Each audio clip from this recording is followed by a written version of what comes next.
अघोरी साधुओं की साधना से जुड़ी कहानियां अक्सर रहस्यमयी और डरावनी होती हैं। एक कहानी कुछ इस प्रकार है। किसी समय की बात है, एक व्यक्ति जिसका नाम रघु था, उसने सुना कि अघोरी साधुओं की साधना में ऐसी शक्तियां प्राप्त की जा सकती हैं जो साधारण मनुष्यों के लिए संभव नहीं होती। इस लालसा में वह एक प्रसिद्ध अघोरी साधु के पास गया जो शमशान में साधना करते थे। शमशान में चारों ओर चिता की राख बिखरी हुई थी और हवा में भयानक सन्नाटा पसरा हुआ था। साधु ने रघु को बताया कि अगर वह सच्चे मन से साधना करेगा तो वह भी ऐसी शक्तियों का अनुभव कर सकता है, लेकिन साधना के दौरान उसे किसी भी प्रकार के डर या भ्रम को अपने मन में आने नहीं देना चाहिए। साधु ने उसे एक विशेष चिता के पास बैठने का निर्देश दिया और कहा कि साधना करते समय वह किसी भी स्थिति में अपनी आंखें नहीं खोलेगा, चाहे कुछ भी हो जाए। रघु ने साधु के निर्देशों का पालन किया और चिता के पास बैठकर साधना करने लगा।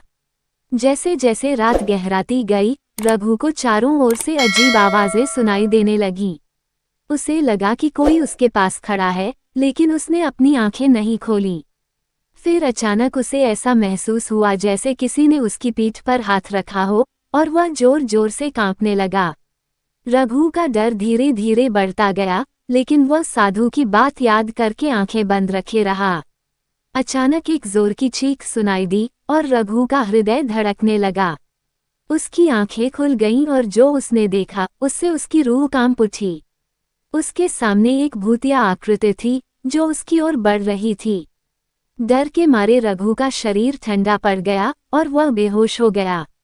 सुबह होते ही जब रघु को होश आया तो वह खुद को साधु के आश्रम में पाया।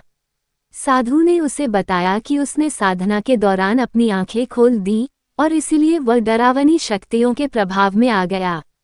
साधु ने कहा कि अब रघु को वापस सामान्य जीवन में लौट जाना चाहिए, क्योंकि वह साधना के लिए तैयार नहीं था।